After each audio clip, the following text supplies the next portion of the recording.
नमस्कार दोस्तों, आप सभी का एक बार फिर से स्वागत है अंकुर अपडेट्स यूट्यूब चैनल में। आज का वीडियो बहुत ही इंपॉर्टेंट है। इंपॉर्टेंट किस वजह से है ये मैं आपको बताता हूँ। आपको पता है यूपी पुलिस का मेडिकल कंप्लीट हो चुका है, मतलब मैक्सिमम मान के चलिए कंप्लीट ही हो चुका है। और बचा हुआ है तो सिर्फ और सिर्फ लोगों का पुलिस वेरिफिकेशन और उसके साथ साथ एलआईयू का। पुलिस वेरिफिकेशन में भी कोई विशेष दिक्कत नहीं आ रही है, स्पेशली उन लोगों का जिनके ऊपर किसी भी मामले के तहत कोई भी एफआईआर या मुकदमा नहीं चल रहा है। लेकिन उनके वेरिफिकेशन में दिक्कत आ रही है जिनके ऊपर किसी न किसी मामले को लेके एफआईआर दर्ज है। अब ऐसे कैंडिडेट बहुत परेशान हो रहे हैं कि भैया कोई ऐसा जादू का झप्पी बता देते जिससे मेरा टोटल जो मामला है वो सॉल्व हो जाता है। तो अब ये कैसे होगा, और अगर होगा भी तो आपको कहाँ कहाँ जाना पड़ेगा, क्या क्या करना पड़ेगा, ये सारी चीज़ें मैं आपको यहाँ से बताना स्टार्ट करता हूँ।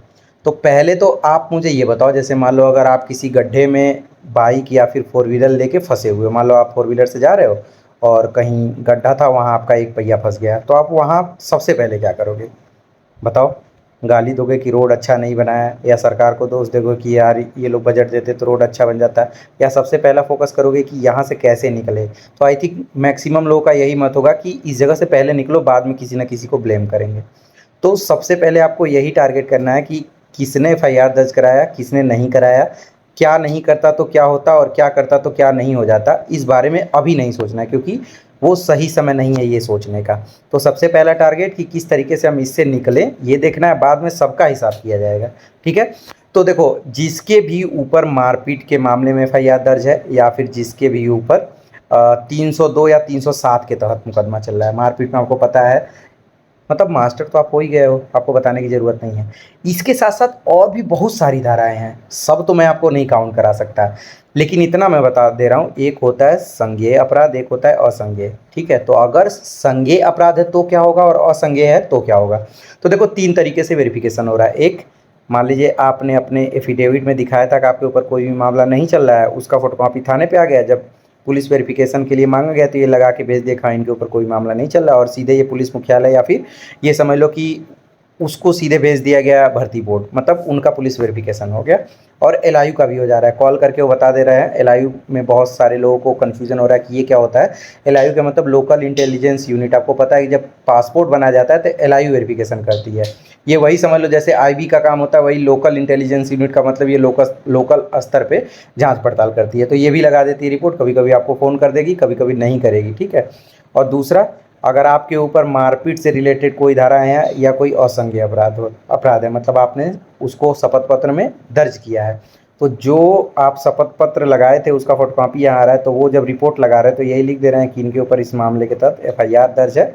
और मतलब यह है कि संतुष्टि नहीं दिखाया जा रहा है, कहने का मतलब ये है, यानी कि जो वो फाइल है वो चली जा रही है डीएम साहब के यहाँ, और सेम वही कंडीशन जो 302 307 के तहत मुकदमा वालों का है उनका भी डीएम साहब के यहाँ जा रहा है। अब करना क्या है ये ध्यान से सुना, अगर आपको ज्वाइनिंग चाहिए तो आपके कॉल पे या फिर आपके घर पे जो आपका पता दिया हुआ है वहाँ पे एक कागज़ आएगा, मतलब आपको सूचना दी जाएगी कि इस तारीख को अपने ज़िले के डीएम ऑफिस में पहुँचिए। ठीक है, वहाँ आपसे पूछताछ होगी, जैसे मान लो किसी के ऊपर मारपीट का पहली बार मुकदमा दर्ज हुआ है, उनसे पूछा जाएगा, उनका बैकग्राउंड देखा जाएगा, वो किस प्रवृत्ति के हैं, सारी चीज़ें आपसे क्लियरली पूछा जाएगा। डीएम साहब को लगेगा कि यार ये निर्दोष है, उसमें ये भी हो सकता है कि आप पढ़ने में बहुत अच्छे हो, तो वो देखेंगे तो समझ जाएंगे कि लग रहा है इनको फंसाया गया है। सिंपल सी, यार आप खुद ही बताओ, अगर मारपीट का मुकदमा चल रहा है या किसी का झोंटा उखाड़ लिया, किसी को गाली दे दिया, तो इसका मतलब क्या हुआ? यही तो चाह रहा है अगला कि उसकी ज्वाइनिंग ना हो या उसकी नौकरी न लगे। जब लोग आगे बढ़ जाते हैं तो जो मतलब बराबरी नहीं कर पाते हैं वो जलन करने लगते हैं, जलन में यही सब चीज़ें होती हैं। ठीक है, तो वो पूछेंगे, अगर वो संतुष्ट होते हैं, संतुष्ट किस तरीके से होंगे, धारा क्या क्या है, इसके पहले आपके ऊपर बार बार मामला तो नहीं चल रहा है, आप किस तरीके से रह रहे हो, अगर उनको लगेगा तो वो सीधे एसपी को लेटर लिख देंगे, मतलब एसपी को, कि हाँ इनको इस तरीके से पास कर दिया जाए। पास का मतलब एक एफिडेविट ले लेंगे, मैक्सिमम चांसेस यही है कि हाँ अगर इनको सज़ा होती है तो इन्हें नौकरी से निकाला जाएगा, और एसपी साहब रिपोर्ट लगा देंगे, क्योंकि पुलिस प्रशासन का मुखिया एसपी होता है। अब समस्या आएगी जिनके ऊपर संज्ञेय अपराध है, यानी 302 307 वालों को, तो लोकल इंटेलिजेंस रिपोर्ट तो लगाएगी, लेकिन डीएम साहब भी पूछेंगे कि भैया ऐसा क्या होगा यार कि 302 तुम्हारे ऊपर लगे, 307 इतना तगड़ा वाला पटीदारी कैसे तुम कर लिए भाई? तो इस पे थोड़ा सा समस्या आएगी, क्योंकि मैक्सिमम चांसेस यही है कि वो सही रिपोर्ट नहीं देंगे एसपी को। तो अब ऐसे संज्ञेय अपराध वालों को क्या करना है, तत्काल किसी वकील से बात करिए हाई कोर्ट वाले और पैसा तुरंत दीजिए, कहते भैया इस पर स्टे ले लीजिए। उनको बताइएगा कि ऐसा ऐसा मैटर है, स्टे दे देंगे। चूँकि आपको पता है कोर्ट बंद होने वाला है, गर्मी की छुट्टी एक आध महीना रहती है, लेकिन फिर भी अगर आप वकील से बात कर लोगे तो कोर्ट खुलते ही फटाक से ये सारी चीज़ें हो जाएंगी। तो 1 से 2 महीने लेट ही होगा, जो ही स्टे हो जाएगा।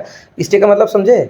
स्टे मतलब रुकना किसी चीज़ को उसी वाले कंडीशन पे। जैसे 2 लोगों के ज़मीन का मामला है तो स्टे ले लेते हैं। लोग कहते हैं नया कि ज़मीनिया पे स्टे ले लिए बाकी न वो जोता था न हम, मतलब ना हम यूज़ कर रहे हैं ना अगला यूज़ कर रहा है, मतलब ना खेलब न खेले दे खेलवा बिगाड़ो वाला कहानी।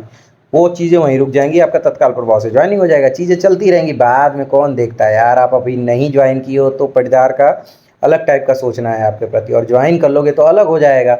समझ गए? बाद में चीज़ों को मैनेज करना बहुत ही आसान हो जाएगा। तो इसीलिए मैं सोचा कि आपको एकदम डिटेल में बता दूं कि एफआईआर वालों की ज्वाइनिंग कैसे होगी। और ये जो मैं बता रहा हूँ इससे सटीक वाकई में कोई आपको नहीं बताएगा। सब लोग ऊपर ऊपर बता दे रहे हैं कि हाँ ऐसे कर लेना वैसे कर लेना, क्योंकि आपको पता है मैक्सिमम लोग के ऊपर एफआईआर दर्ज नहीं होता है, तो इसलिए मैक्सिमम को ही काउंट करके चला जाता है।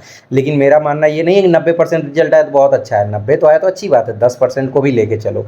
हाँ, अगर आप लोग का सहयोग रहा तो और भी मुझे मज़ा आ जाएगा, तो आप लोग सहयोग करिएगा, ठीक है? तो सहयोग अब कैसे होगा? सहयोग यही है कि इस चीज़ को फॉलो करिए, और अगर आपके ऊपर संज्ञेय अपराध है तो आप फटाक से जाके इसको कोर्ट से स्टे ले लीजिए। बाकी अब श्योर है कि आपकी ज्वाइनिंग हो जाएगी। जिन लोगों के ऊपर पहली बार मामला दर्ज हुआ है वो लोग बिल्कुल ही तनाव ना लें, ठीक? और आपको पता है कि आपका जो जेटीसी है वो आपके ही गृह जनपद में होगा, लेकिन ऐसा भी हो सकता है कि जो मंडल है उसमें भी हो सकता है। मतलब जो लड़कियां हैं, जैसे मान लो कहीं ग्राउंड नहीं है तो ऐसे लोगों को उस ज़िले के मंडल में भी कराया जाए। मतलब 50-70 किलोमीटर के रेंज में ही है ना सभी जो मंडल के ज़िले होते हैं। जहाँ जो बहुत बड़ा मंडल है उसकी बात नहीं कर रहा मैं। तो आप लोग एकदम निश्चिंत रहिए, ऐसे करा लीजिए, आपका काम हो जाएगा। अब देखो ये मत सोचो कि कंप्रोमाइज़ कराने के लिए हाथ पर पकड़ रहे हो ना, उससे बढ़िया 10-20 हज़ार रुपया वकील से, अगर मतलब वकील के माध्यम से खर्चा कर लोगे तो हाथ पैर भी पकड़ने की ज़रूरत नहीं है। और थोड़ा कूद लेने दो यार, पटदार हैं, थोड़ा खुश हो लेने दो कि हम तो खा गए तुम्हारी नौकरी। जब हलक के अंदर से छीन के लेके जाओगे नौकरी तो उसका भी मज़ा अलग होगा। तो समझ रहे हो ना, जीतने का मज़ा तब और बढ़ जाता है जब आपके हार का इंतज़ार कोई कर रहा हो, समझ रहे? तो बस वही कंडीशन है, हार का इंतज़ार भी कर रहे हैं और उनको लग भी रहा है कि आप हार गए हो, तो अब तो जीतने का मज़ा बढ़ जाएगा। अब उसके लिए थोड़ा मेहनत करना पड़ेगा। तो मम्मी का गले का हार या पापा का रखा हुआ पूंजी जो भी है इसमें लगा दीजिए, और फिर उसके बाद इंस्टॉलमेंट के तौर पे सैलरी लेते जाइए, सारी चीज़ें कवर हो जाएंगी, ठीक है? तो आप लोग टेंशन फ्री रहिए, सामान खरीद लीजिए। बाकी कोई भी चीज़ होगा तो आपको समय समय पे बताया जाएगा। और थोड़ा सपोर्ट करो। सपोर्ट का मतलब ये नहीं है कि हम कोई आम का पेड़ है जो लटक रहा है पीछे बंडा लगाना है, नहीं। लाइक करो, लाइक ना करो कोई बात नहीं, चैनल को सब्सक्राइब कर दो, पैसा भी नहीं तुमसे मांगना है, ठीक है? तो आप लोग एंजॉय करो, मिलते हैं अगले वीडियो में। देखो जेटीसी का सामान का लिस्ट का वीडियो पड़ गया, जाके देख लो। उससे ज़्यादा सामान आपको ले जाने की ज़रूरत नहीं है, थोड़ा बहुत सस्ता भी खरीद लोगे तो काम चल जाएगा। तो ठीक है, मिलते हैं अगले वीडियो में, तब तक के लिए अपना ध्यान रखिएगा, बाय बाय।